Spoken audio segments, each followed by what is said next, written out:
I don't know exactly when the feelings started. The sense that something was splintering beneath the smooth surface of our marriage. It wasn't loud. It wasn't obvious. It was a kind of quiet instinct, like the faint vibration in your chest when someone lies before they even blink. Evan still called me the love of his life whenever I took a step back or started asking questions. But I knew, deep down, I wasn't the first woman he ever loved. That would be Claire Hale, his former classmate from Columbia. They dated for 3 years. When I met Claire at a charity gala 2 years after they broke up, she looked at me, not with bitterness, but with pity. An odd, old kind of look. One that stayed with me long after the night ended. She didn't understand what it meant to struggle through life with someone, Evan told me afterward, pouring wine into my glass with one hand and wrapping the other around mine. But you're different, Camille. You understand how the real world works. My name is Camille Hartley. I'm 34. Once upon a time, I was the lead architect at a design firm in Seattle. Now, I'm the woman who spends more time hosting family dinners, attending investor meetings Evan never wanted me to speak in, and staring out windows at night in a house I designed down to the last line. Evan Granger, my husband, is 38. He used to be a financial advisor, handsome in a classic way, with the kind of smile that softened even the most stubborn clients. People said he had a natural charm, but I knew better. It was his ability to read people and use that understanding like a scalpel. We met at a fundraiser hosted at a hotel my family owns. He was already there when I walked in, standing in the middle of a crowd, holding a glass of red and chatting with an investor I had chased for a whole quarter. He didn't know who I was, or pretended not to. He spoke to me like I was just another guest. No mention of the Hartley name. No mention of my father's wealth. And I, foolish as I was, thought that meant something pure. We started dating. 6 months later, he quit his job. A year after that, I invested in his startup. I don't want you to just be a financial backer, he told me. I want you to be beside me when everything is still at zero. And I believed that was love. This week, Evan went on a detox retreat with his usual group of men's circle friends. They drink single malt, play poker, and talk about modern masculinity. He told me the cabin had poor reception, so not to worry if he didn't respond much. Just a few days, babe. I need to unplug from everything. From me too? I joked. No. From the parts of my life I still can't control. That should have made me pause, but I just laughed, like I always did. 3 days later, I booked a flight. Not out of jealousy, not out of fear, but because of a feeling that ran deeper than unease. A quiet urgency I couldn't name. I wanted to see his face when I walked into that cabin. I needed to know that what I'd sacrificed still meant something. Maybe it was hope. Maybe it was a warning. In my hand now is a bottle of Italian Red, his weekend favorite. I'd asked a local importer to reserve it for me 3 weeks ago, planning to surprise him. Part of me was still the wife who loved him, or at least the version of him I thought I loved. The flight's been delayed, twice. Each time the screen blinks delayed, I feel myself drifting closer to a quiet border between Camille the good wife and Camille who needs answers. I don't know why I'm so anxious. Maybe because for the past 6 months, Evan has been slipping out to take calls when I'm in the kitchen. Once, he told me it was just something with my brother. But Evan is an only child. Another night, I woke to find him on the porch, whispering into the phone, knuckles white with tension. When I asked, he said, "My head's a mess. Don't worry about it." I didn't worry. I remember that clearly. I just stopped speaking. And now, here I am. Sitting alone in an airport terminal, velvet-wrapped bottle under my chair, boarding pass in hand. One-way ticket to Klamath National Forest. The cabin is deep in the woods where Evan thinks I would never show up. I haven't told anyone where I'm going. No notes, no text to my best friend, no message to my parents. I only know one thing. I need to see him. In a place where he never expected me to appear. I arrived at the cabin just as the afternoon light began to soften, gold flickering through the whispering pines. That kind of pale sunlight had always meant safety to me, reminding me of childhood. But this time, it only made me feel displaced. Cabin number 17 sat at the very end of a red dirt trail, tucked away from the other three nestled higher on the hill. It looked older than I expected. Weathered gray shingles, a front porch whose paint hadn't been touched in years. There was a Jeep parked out front. I recognized the license plate. Evans. I didn't know exactly what I expected. Someone to come out and hug me, maybe. A surprised Evan rushing forward with excuses about the no-signal zone, how he'd meant to call. I'd imagined at least 3 scenarios during the flight. None of them matched what was happening now. I stood on the porch, velvet-wrapped wine bottle in hand. My heart pounded hard, but not erratic. Something steadier, stranger, like my body already knew what my conscious mind didn't want to face. I raised my hand to knock. I really did. But then, I heard his voice. Evan, muffled through the wooden walls, his voice came low, calm, deliberate. Not the tone of someone joking around. She doesn't suspect a thing. Still trusts me, just like always. I stopped breathing. It wasn't what he said that hit me. It was how he said it. Lightly, casually, like commenting on the weather. Another male voice chuckled. Lucky bastard. I'm thinking about ditching my wife myself. Evan replied, his voice softer now, almost air. If Camille disappeared, everything would be a whole lot easier. That sentence dropped like a pebble into a still lake. No shouting, no dramatic soundtrack, just silence, long and thick and slow. The other man laughed again. You're kidding, right? Not really, Evan said, just thinking. I stepped back, not out of fear, out of clarity. All the scattered pieces from the past 2 years, the whispered phone calls, the nights Evan vanished without explanation, the distant look in his eyes when I asked about the future. They were falling into place on their own. I didn't need to touch them anymore. She's predictable, Evan's voice continued, soft as a sigh. Emotional, loyal, wealthy. She's basically a safe stock. I don't remember when I let go of the bottle. My hands were shaking, but not from fear, from awakening. Something inside me died in that moment.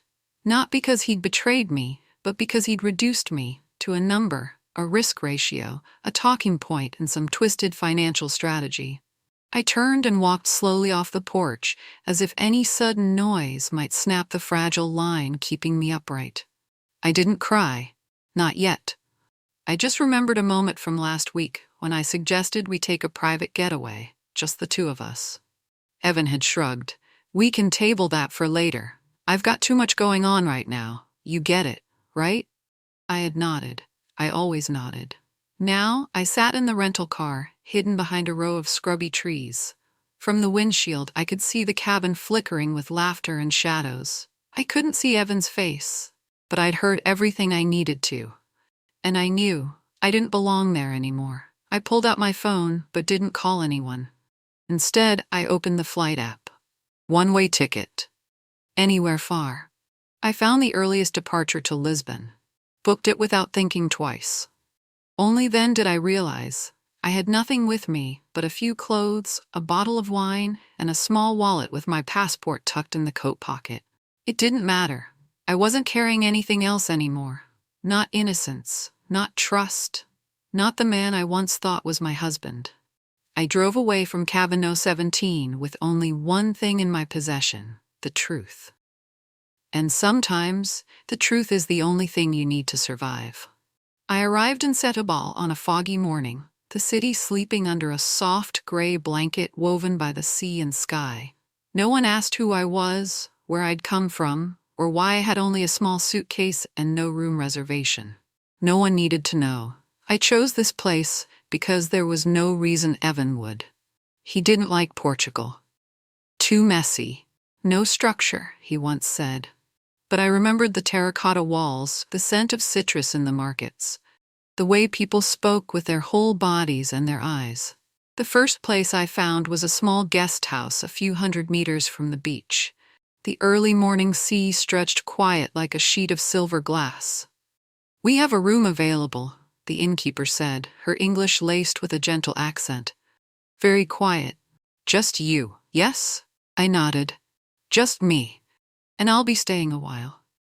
When she handed me the registration form, I paused over the line that asked for my name.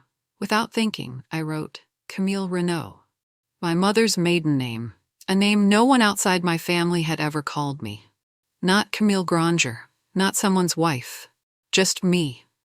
Someone who no longer carried the weight of a husband's name. My room had a small balcony that overlooked a cobbled street and an old pastry shop with faded peach walls. Each morning, the smell of warm bread drifted through the shutters like a quiet reminder that the world continued, even if you were falling apart. I spent the first 3 days in complete silence. No phone, no email, no news, just the sound of waves, wooden wheels rolling across stone, spoons tapping espresso cups in the cafe below. I didn't know what I was doing, only that I wasn't ready to go back. And there was nothing left to return to. Each night, I wrote in a journal. Fragments, unfinished thoughts. He said, if Camille disappeared. I stood there, invisible, watching my own life from the outside. I gave him everything. Trust, chances, forgiveness, and he weighed me like a convenient option. I read those lines again and again. They kept me alert. They kept me honest. On the 4th day, I cut my hair. I passed a small salon and caught my reflection in the window. Long, dark hair, the kind Evan loved. He used to call it my laurel crown, the part of me he never wanted to change. I walked in without an appointment. "I want it short," I said to the young stylist with a snake tattoo curling around her wrist. "Very short," she grinned. "Your boyfriend's gonna freak." "He's not a problem anymore," I replied, eyes locked on the mirror. She lifted the scissors. I closed my eyes. Each snip was a small, deliberate fracture, but inside each break was something that felt like release. That night, I sat on the balcony. The ocean breeze touched the back of my neck. My new hair drifted around my ears, light, weightless. I looked down at the street below and thought, I'm not safe, but at least I'm alive. Evan didn't know where I was, and for the first time, that made me feel like I had power again. I didn't have a plan, not yet, but I knew that if I wanted to survive the kind of game Evan was playing, I needed only 2 things. 1, silence. 2, strategy. I would call the only person I trusted to help. Someone who wouldn't ask questions. Her name was Maya Bennett. She was a lawyer, and she was the one who once told me, over our second martini at lunch last year, if you ever find yourself living with a liar, call me before you call the police. I'll teach you how to survive. I think it's time to call. I called Maya at 2 a.m. Portugal time. 8 hours behind in Seattle. I knew she'd be awake. Maya never slept early, especially not at the start of the week. She used to say, night is when I feel the smartest. The fewer people talking, the more clearly I hear what I need. I had never called her like this before. Whispering, voicemail muted, wrapped in the dark. Maya? Camille? Her voice was husky, but alert. I heard the rustle of sheets in the background. Jesus, I thought you were dead. No one's seen you in a week. Leah said you weren't picking up.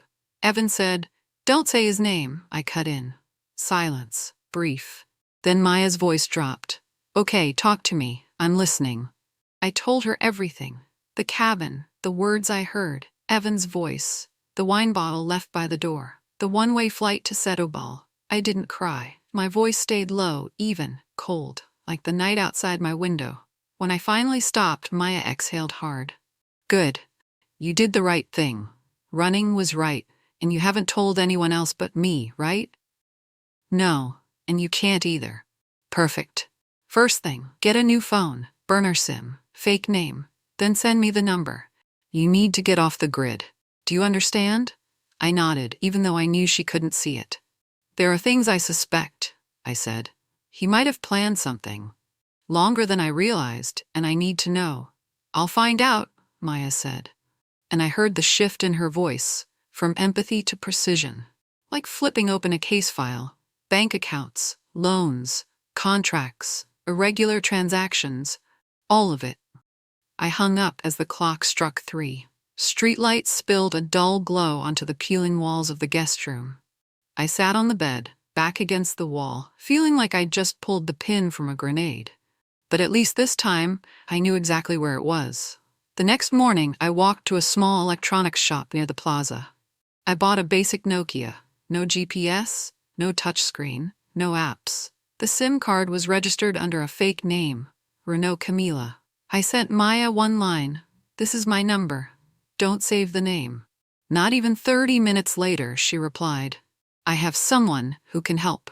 He won't ask questions, but you need to be ready to hear things you don't want to believe." I sat holding the phone, palm damp with sweat. I was stepping into the part of the story where the truth no longer belonged to me alone, but to strangers, and possibly enemies. That night, I didn't sleep. I stood on the balcony watching the sea, still and black. For the first time in days, I allowed the thought to bloom fully. Maybe Evan hadn't just misspoken. Maybe he was waiting for something to happen, an accident, a disappearance no one could explain. A piece of paper, signed, sealed, and ready. I wasn't sure, but I knew this. I would find out. And this time, I'd be the one setting the terms. I was making coffee when the burner phone buzzed. New number, new SIM. Maya's was the only contact I'd saved. "I'm here." "Evan's building his narrative," Maya said, her voice like sharpened steel. I tightened my grip on the coffee mug. "What's he saying?" "He started reaching out to mutual friends, including Leah, telling them you've been showing signs of depression lately, that you might hurt yourself." I said nothing. Maya continued, cutting straight through like she always did. "He says you've been losing sleep, not eating, that you once mentioned wanting to disappear. He's laying the groundwork. If the insurance gets triggered later, he already has the frame, missing, due to mental instability." I bit my lip until I tasted blood. I remembered saying things like, "I just need time. I feel lost. I don't recognize myself anymore." All of it had been true, but I never imagined those words would become weapons, twisted into a story he could sell. Is anyone believing him? Not yet, but with that voice of his, the way he says things, people are beginning to doubt. Maya paused, then spoke slowly. "You need to move first, set the pace, and you need to meet Gabriel." I met Gabriel at a small cafe tucked in an alley behind the Saint Julien church, where locals drank espresso standing up and no one brought laptops. Maya had set up the meeting. Her message had said only, "He'll ask less than you expect, but hear more than you're ready to share. Be honest." Gabriel was 5 minutes late. White button-down sleeves rolled up, linen pants, worn leather shoes. His eyes were pale stone blue, calm, like someone who'd seen far more than he let on. No business card, no handshake. He just sat down and spoke, low voice tinged with French. "You're Camille Renault?" "It's the name I'm using," I replied. He didn't smile, just opened a notebook and clicked his pen. "Good, tell me everything. Start from the top." So I did. But this time, it was different from telling Maya. Less emotion, fewer tangents. I spoke like I was reporting my own disappearance. Gabriel didn't interrupt. He nodded slowly as I walked him through the cabin. Evan's words, my decision to leave, and this city by the sea. When I finished, he took a sip of his dark espresso and said, "You're not dealing with suspicion anymore. You're in the middle of a plan, maybe a murder plan, maybe financial fraud, but definitely not coincidence." I clutched my glass of water. "How long do you think he's been planning this?" Gabriel shrugged. "Depends on the value of your assets and how smart he is." "Evan's not stupid," I said, my voice stiffening. "He knows how to build a persona, knows how to make people believe he's the good guy." Gabriel nodded. Something flickered behind his eyes for the first time. "Good. Then I'll know how to strip that persona apart." He slid a different phone across the table. Small, old, only capable of sending encrypted texts. "From now on, we only communicate through this. No email, no real names. If you need to send files, use a dedicated external drive. For now, I need shared bank account details, any past investments in his name, and if possible, documents linked to your family's assets. I hesitated. I'm not sure I still have access to any of that. You need to be sure. If he's planning to kill you, the motive isn't love or hate. It's money. The words were plain. But coming from someone like Gabriel, they landed like a verdict. No emotion. No mercy. We left the cafe after nearly an hour. I stepped onto the stone street, sunlight cutting shadows across the church tower behind me. I didn't look back. I only heard Gabriel's voice as he said goodbye. You're alive. That's your first advantage, don't waste it. That night, I sat alone on the balcony, laptop in front of me. I opened the old folder, me and Evan's shared archive. Contracts, investment emails, asset reports. I began to sort, to mark, to encrypt. I wasn't acting like a wife anymore. Not really. I was acting like someone who wanted to survive. The message from Gabriel came in at 3:47 a.m., just as I was dreaming of a white hallway with no doors. Camille, he has a life insurance policy. You're the insured. $4 million USD. Signed, Camille G. Granger. Date March 11. I sat up in bed, sweat soaking through the back of my shirt. The phone screen glared bright in the dark. I read the message 3 times. The 4th time I didn't read. I just stared at my name. The name I no longer wanted. Camille G. Granger. A signature. A name. A trap. That morning, I went back to the cafe where I'd first met Gabriel. He was already there, like he had never left. Do you have proof? I asked, not sitting down. Gabriel slid a brown envelope across the table, said nothing. Inside was a scanned copy of a life insurance policy from a major company headquartered in Chicago. Insured, Camille Genevieve Granger. Beneficiary Evan Thomas Granger. Policy value $4,000 USD. Date signed 3/11. Signature Camille G. Granger. It looked real, convincing enough that no one at the company would question a claim if I disappeared. I never signed this, I said. My voice felt dry, paper thin. Gabriel nodded. I know. He forged my signature?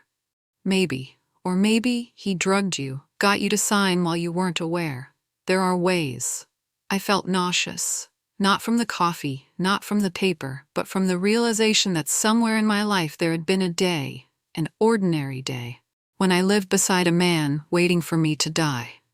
Gabriel handed me another document. This is the offshore account. Cayman Islands. Shell company name, Marlin Data Services. He's hiding money under a business alias? Not just that. A portion of your joint account has been trickling into this one, bit by bit, over the past 8 months. I couldn't remember the transfers. Evan always handled the technical side of our finances, as he called it. I'd only dealt with household expenses. I had never thought I'd need to audit my husband like a fraud suspect. Gabriel pulled out a small USB stick, plugged it into his encrypted phone, and played a recording. Listen to this, a call he made to an insurance broker at a major firm in Chicago. 1 week after you disappeared. I slipped on the headphones. My heart slowed, then surged as Evan's voice came through the speaker. Yes, I'm just trying to understand the process. If my wife goes missing, no body, no confirmation, how long before I can file a claim? His tone was smooth, polite, unshaken. I'm not saying anything's wrong, just being cautious. She's been a bit unstable lately. I'm worried something bad might happen. I took the headphones off. My head spun. I couldn't tell if I was trembling from rage or because, for the first time in my life, I had just heard someone calmly discuss my death as a logistical possibility. He wasn't panicked, didn't ask about search efforts, just asked about money. I murmured, "That's not how a grieving husband talks," Gabriel replied. He nodded, slow and deliberate. He's calm to the point of chilling. He's testing the ground before stepping onto it, and once he sees no reaction from you, he'll move. I sat still, the file still in my hands.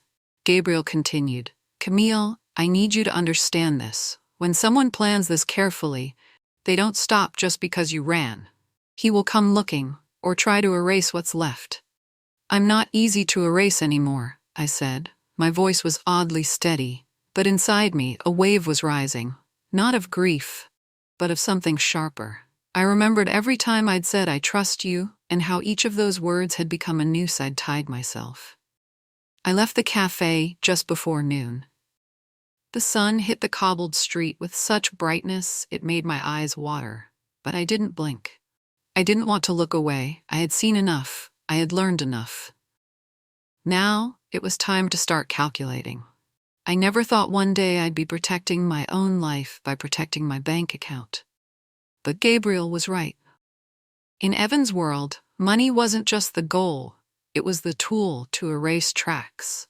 If I didn't move quickly, everything would disappear under his name, leaving me a loose thread in an investigation that would never begin. I called Maya back on the encrypted phone. "I'm ready. Let's start." She sent me a draft packet of legal documents, an order to freeze the joint account, a suspension of access to any co-owned property, and a transfer of control over my investment portfolio to a neutral trustee appointed by her firm. If he tries to access anything, the system will flag it. And if you agree, I'll loop in your father's law firm. They don't need to know where you are, only that you're asking for protection over assets in your name. I read every line Maya sent. My palms were slick with sweat. I had never seen myself this cold, but I didn't feel guilty. I felt clear. The next day, Gabriel messaged me, "He's reaching out to your sister."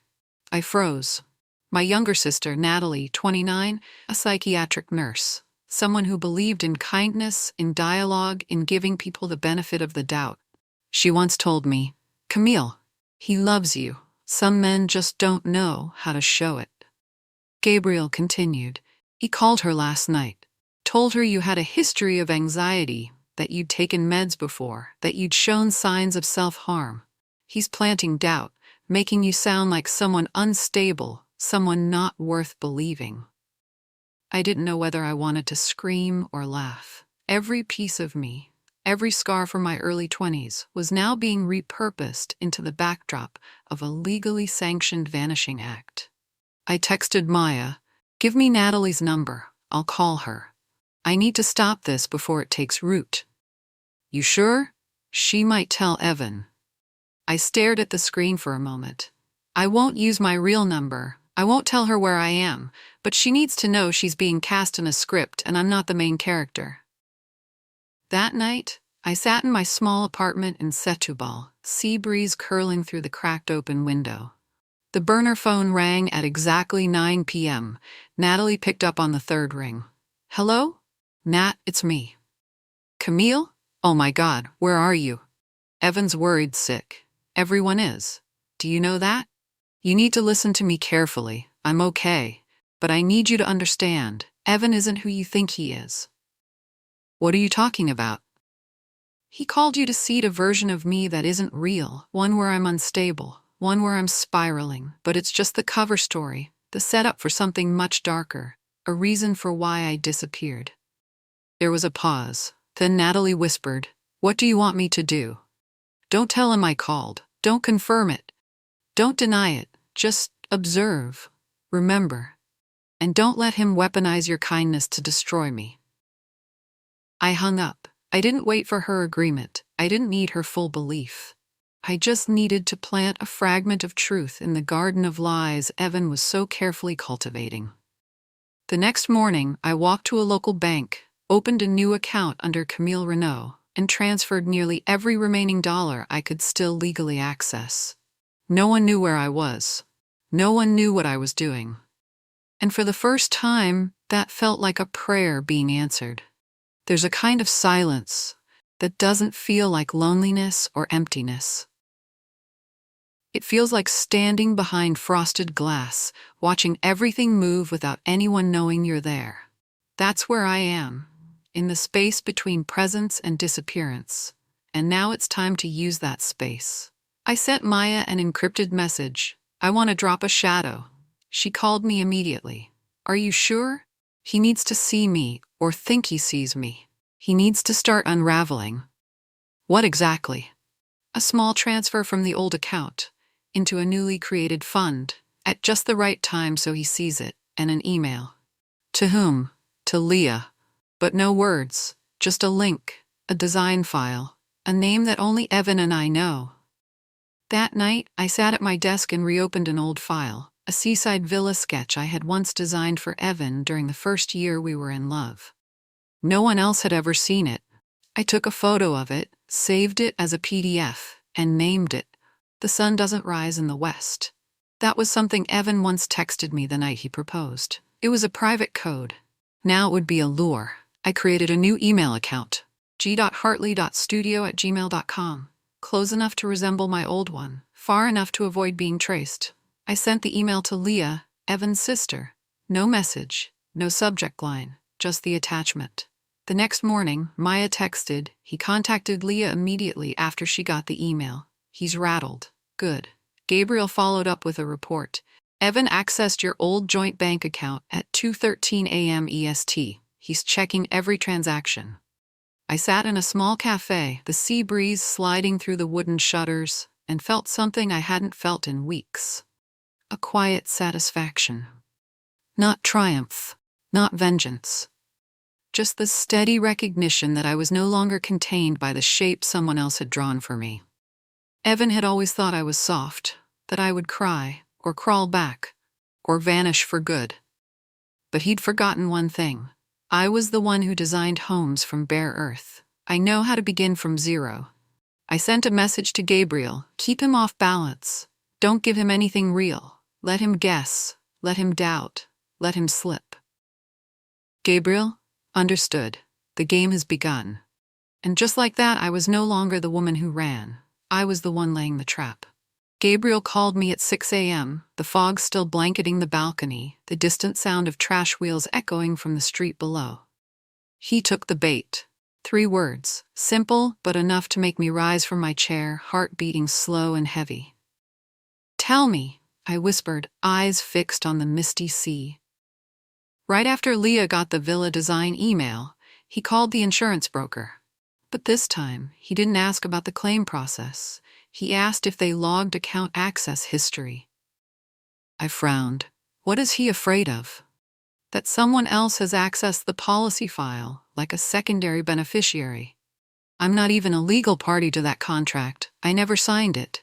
Exactly. But he's worried you found out. Gabriel sent me an audio file. Evan's voice came through, urgent but tightly controlled. "I just want to be sure no one else has viewed the policy.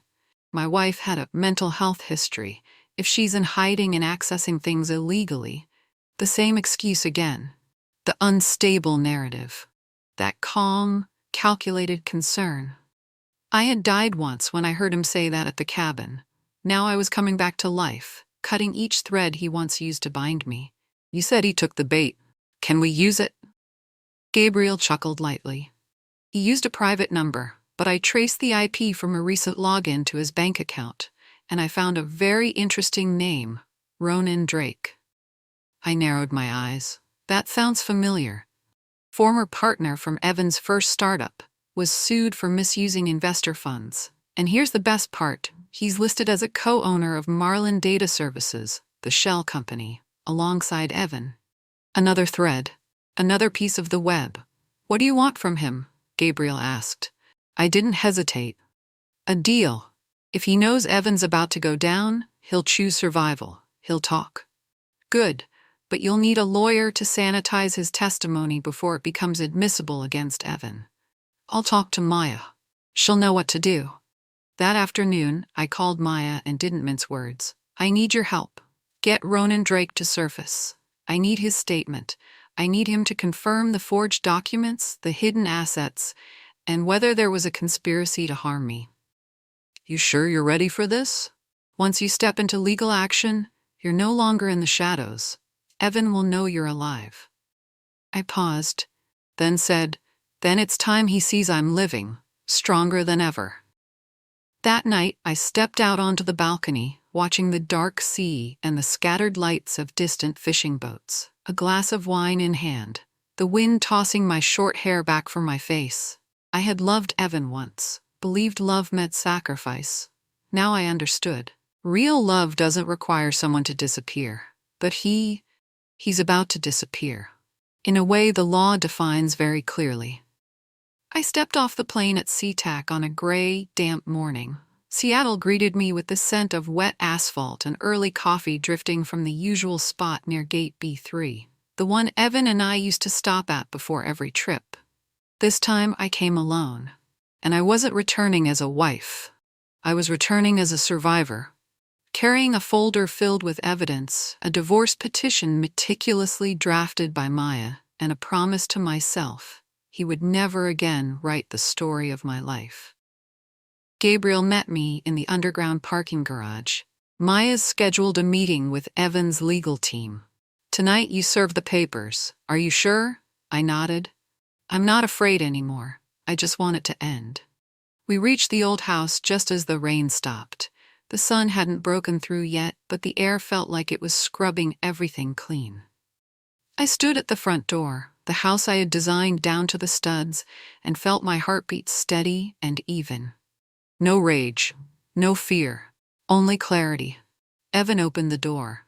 He wore a white shirt wrinkled at the collar, the top button undone. His eyes widened like he'd just seen a ghost.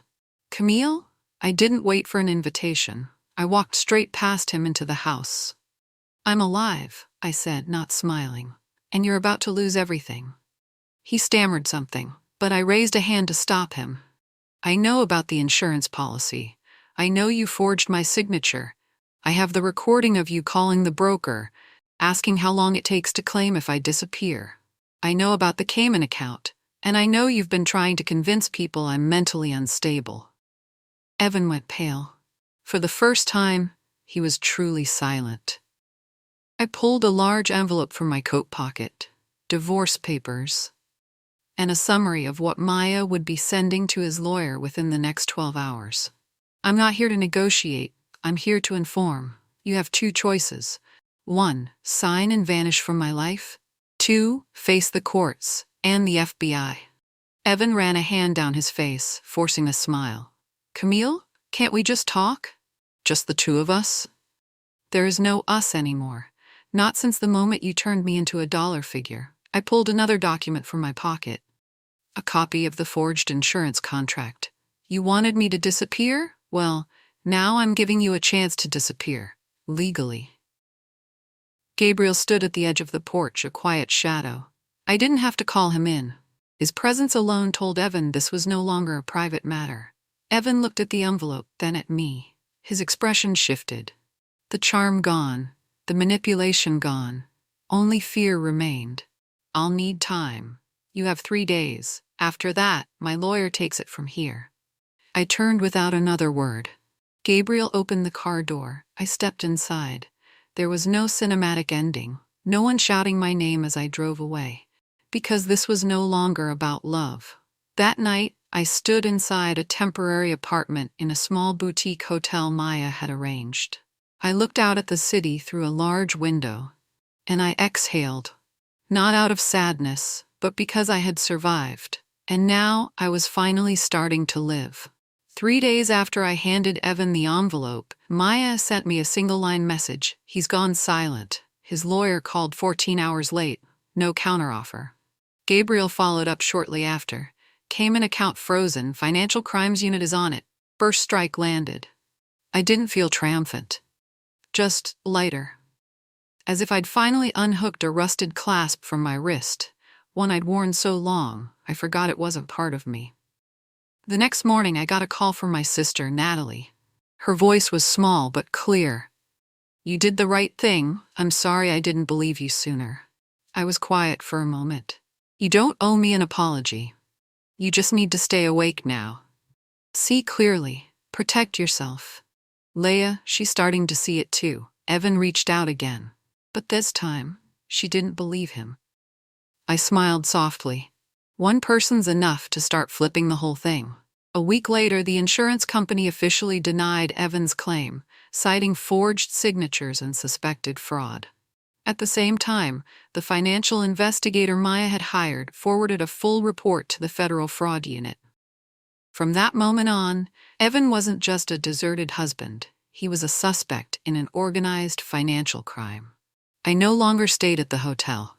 I rented a small apartment in the arts district near downtown. White walls, good light, and a quiet corner to paint. Something I thought I'd lost forever. That night, I sat in the empty room, a blank canvas before me, the first in years.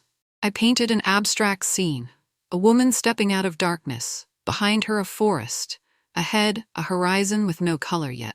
I had survived nights alone in a foreign city, living under a name not my own, rebuilding myself from bare hands. I didn't need Evan to fall to prove I deserved to survive. I had survived. And that was enough.